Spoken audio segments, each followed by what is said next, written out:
హిందూ సాంప్రదాయాలకు మచ్చ తెచ్చిన దోషులను కఠినంగా శిక్షించాలని అఖిల భారత అయ్యప్ప దీక్ష ప్రచార సమితి నిర్మల్ జిల్లా అధ్యక్షుడు కోటగిరి గోపి డిమాండ్ చేశారు. నిర్మల్ జిల్లా కేంద్రంలోని స్థానిక ప్రెస్ క్లబ్ లో ఏర్పాటు చేసిన సమావేశంలో మాట్లాడుతూ తిరుమల తిరుపతి దేవస్థానంలో లడ్డూను కల్తీ నెయ్యితో తయారు చేయడం హేయమైన చర్య అని అన్నారు. లడ్డూ కల్తీకి పాల్పడిన దోషులను ఆంధ్రప్రదేశ్ ప్రభుత్వం వెంటనే శిక్షించాలని డిమాండ్ చేశారు.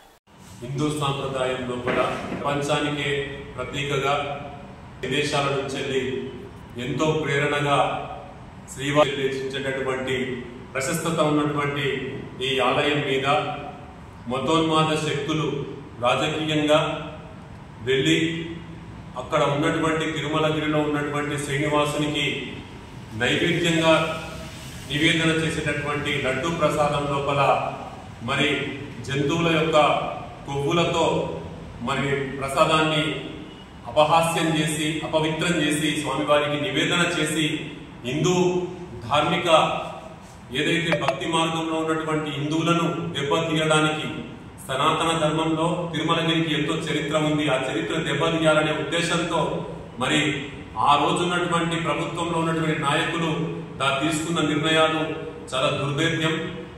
భవిష్యత్తు లోపల ఇలాంటి ఏ పవిత్రమైనటువంటి ఆలయాల మీద కూడా మతోన్మాద శక్తులు ఇట్లా దాడి చేస్తే ఊరుకుంటే ప్రసక్తి లేదు. ఈ శ్రీనివాసుడి గుడి మీద ఇవాళ జరిగింది, రేపన్నాడు తెలంగాణలో ఉన్నటువంటి యాదగిరి నరసన్న మీద కూడా జరగచ్చు. తర్వాత దుర్గామాత అయినటువంటి మన విజయవాడ కనకదుర్గ మీద ప్రభుత్వంలో ఉన్నట్టు పనిచేసేటటువంటి అధికారులకు కానీ